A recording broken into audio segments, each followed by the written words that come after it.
macnaheedu waxa weeyaan xoolahaad ka liidataa. ishu wixii loo baahnaa inay aragto hadday arki weydo, dhegtu wixii loo baahnaa inay maqasho hadday maqli weydo, qalbigu wixii loo baahnaa inuu weelayo hadduu weelayn waayo, waa dhib. ilaahay baa qur-aanka wuxuu ku leeyahay jahannama duul baan ugu talagallay jin iyo insiba ka mid ah. ahlu naarka maxaa u calaamada marka? waxaa u calaamada baa rabbi leeyahay lahum quluubun laa yafqahuuna biha walahum acyunun laa yubsiruuna biha walahum aadaanun laa yasmacuuna biha. waxaa ilaahay leeyahay subxaana wa tacaala, waxay leeyahay quluub aanay wax ku fahmin, waxay leeyihiin indho aanay wax ku arag, waxay leeyihiin dhego aanay wax ku maqal. macnaheedu ma aha inaanay waxna arkaynin, waxna fahmaynin, waxna maqlaynin, ee waxa weeyaan waxay ka soo dhaceen darajadii bini'aadamnimada oo adawaadka ama ashyaadan la siiyey waxay u adeegsadeen inta xooluhuba u adeegsadaan. xooluhu inay bahal ka cararaan ama wax cunaan ama inta araggooda waa u adeegsadaan, dhegtoodana waa u adeegsadaan, caqligoodana waa u adeegsadaan, waa daaq tagaano waa soo xeroodaan, si ay dhashooda u taranto waa iskoraan. haddaa bini aadamku uu intii noqdo inaad waxna cunto waxna cabto, dumarna guursatid ama nin guursato gabadhu, intaa xayawaankuba wuu yaqaana. walaqad karramnaa bani aadama baa ilaahay ku tilmaamay. idan waa inaad darajada xayawaannimada ka kor marta. waxaad ka kor maraysa haddaad mustaqbalka garanayso iyo makhaatirta iyo mushkilaadka kugu soo socda. sida awgeed ilaahay kuwa wuxuu ku tilmaamay caqli iyo garaad iyo wax faham iyo wax maqal iyo wax aragtoona inaanay lahayn. dabeetana ilahay wuxuu uhi ulaa'ika kalancaam, kuwani waa xooloo kale. markaas haddana layidhi bal hum adal, waa ka liitaan. waa xooloo kaloo adawaadkan intay u adeegsadaan waa inta xooluhu u adeegsadaan. waa ka liitaano de iyagu bini aadam bay ahaayeen, waxaa la rabay inay xoolanimada ka sarreeyaan. mar haddii ay ka sarrayn waayeen iyagoo ilaahay siiyey subxaana wa tacaala wixii ay kaga sarrayn waayeen, waxay kaga sarrayn lahayn iyadoo alla siiyey, waa liitaan.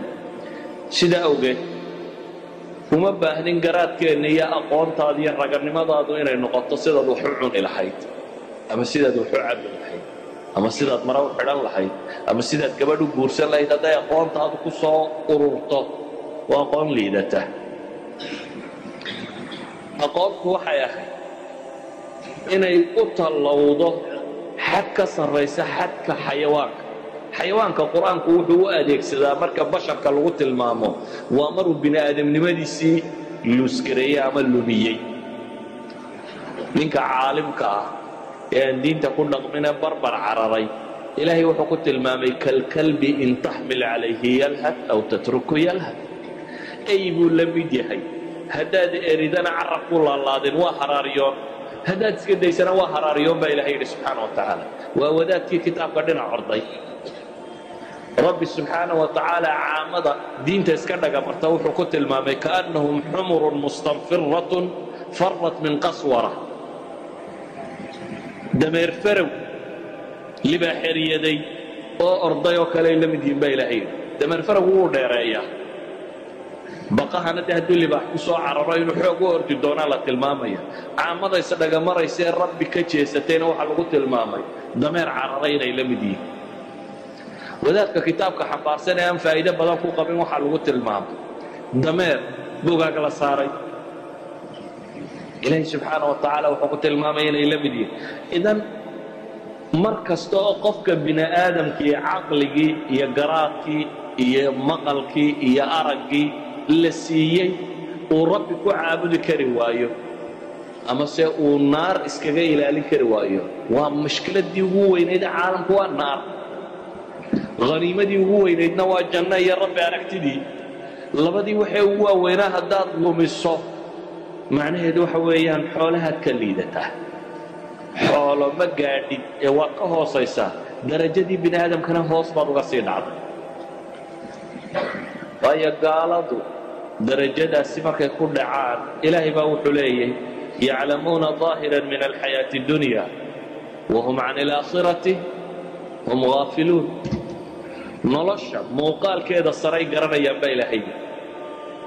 ama badda quus ama cirka duul waa the same life nolosha muuqaalkeeda saray garanayaan baa ilaahay yidhi subxaana wa tacaala wahum can ilaakhirati hum gaafiluun aakhirase gafla baa kaga sugan yihin baa rabbi leeyahy waa moogan yihin sida ogeed baa rabbi subxaana wa tacaala wuxuu ku tilmaamayaa gaaladu واقترب الوعد الحق فإذا هي شاخصة أبصار الذين كفروا يا ويلنا قد كنا في غفلة من هذا بل كنا ظالمين إلهي وحت المامين هلان هالكودة يا علاع الكودة يكمل نقنضوته يا ويلنا هو جيجي قد كنا في غفلة من هذا أرك كوان موقنين أما سوان دوحنين والعياذ بالله سيدا وقيت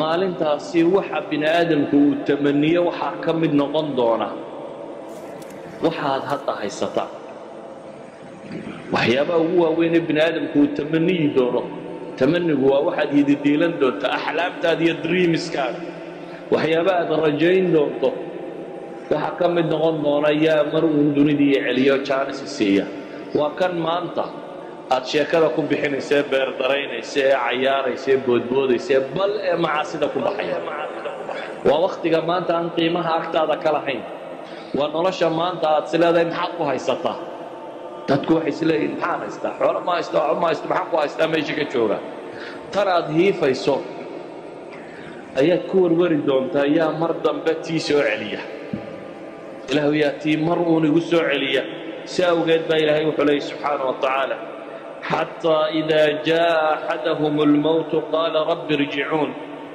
لعلي أعمل صالحا فيما تركت كلا إنها كلمة هو قائلها ومن ورائهم برزخ إلى يوم يبعثون رب سبحانه وتعالى وحينات الماما يا وحب بن آدم كوهلان حالي دونا مكو على علي دونا ينيتهي رب ارجعون إلهو علي xagee lagu celiyaa waxa aad raadinaysaa waa maxay waa waxa aad maanta hayso intan aad maanta hayso ayaad tamaninaysaa ilaahu igu celi subxaanahu wa tacaala intii inay maanta ku dhaafta maaha sidaa awgeed ninka maanta tan fahmi waaya waa garaadlaawe waxaa maqashaan dad la yidhaahdo indheer garad ama intellectual ama dad thaqaafo leh ama cilmi leh ama aqoon leh war nin naar galay waxba ma laha caqli waxaa leh qofka garta khatarta ugu weyne soo socota siduu uga badbaadi lahaa inuu xidhxidho sidaa awgeed baa ilaahay subxaana wa tacaala aakhira wuxuu ku tilmaamayaa inay sheegan doonaan oo qiran doonaan inaanay caqli lahayn waqaaluu low kunnaa nasmac aw nacqil ma kunna fi asxaabi saciid ilaahay wuxuu leeyahy subxaana wa tacaala waxay aakhiro marka la yimaado odhan doonaan low kunnaa nasmac simaca qubuul markaanu dunida joognay haddaan wax maqli lahayn ama se haddaan